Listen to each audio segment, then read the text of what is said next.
सावन के महीने में भगवान भोलेनाथ, महादेव की पूजा विशेष रूप से क्यों की जाती है? इसके पीछे कई पौराणिक और धार्मिक कथाएं जुड़ी हुई हैं। सावन, श्रावण मास शिवभक्तों के लिए अत्यंत पवित्र और शुभ माना जाता है। इस महीने में शिवजी की आराधना, व्रत, जलाभिषेक और रुद्राभिषेक का विशेष महत्व है।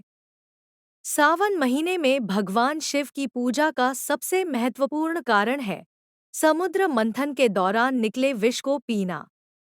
जब देवता और दैत्य मिलकर समुद्र मंथन कर रहे थे, तब सबसे पहले हलाहल नामक अत्यंत जहरीला विष निकला।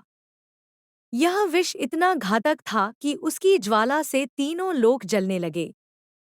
तब भगवान शिव ने संसार की रक्षा के लिए उस विष को अपने कंठ में रोक लिया।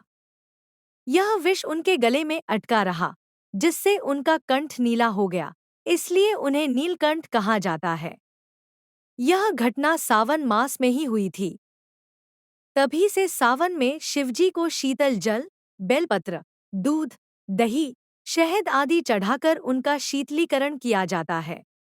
एक अन्य मान्यता के अनुसार देवी पार्वती ने भगवान शिव को पति रूप में पाने के लिए सावन मास में कठोर तपस्या की थी। उनके तप से प्रसन्न होकर भगवान शिव ने उन्हें वरदान दिया और अंततः उनसे विवाह किया। तभी से कुंवारी कन्याएं सावन में प्रत्येक सोमवार को व्रत रखती हैं।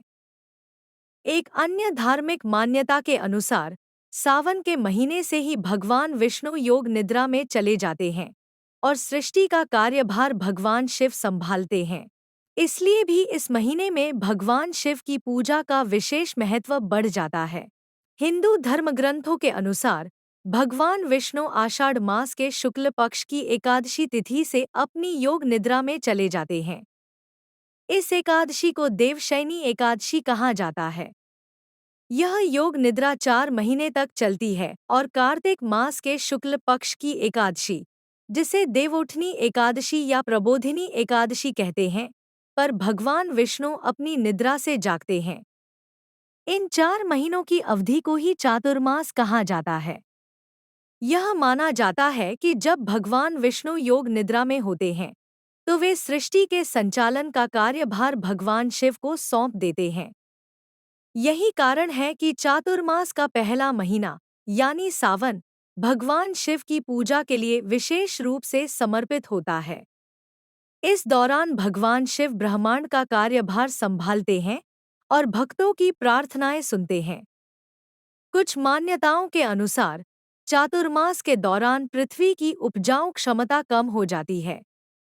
ऐसा माना जाता है कि भगवान विष्णु जब निद्रा में होते हैं, तो उनके अवतार सागर में संजीवनी बूटी तैयार करते हैं, ताकि धरती को फिर से उपजाऊ बनाया जा सके। उम्मीद है आपको यह कहानी पसंद आई होगी। Thank you for watching.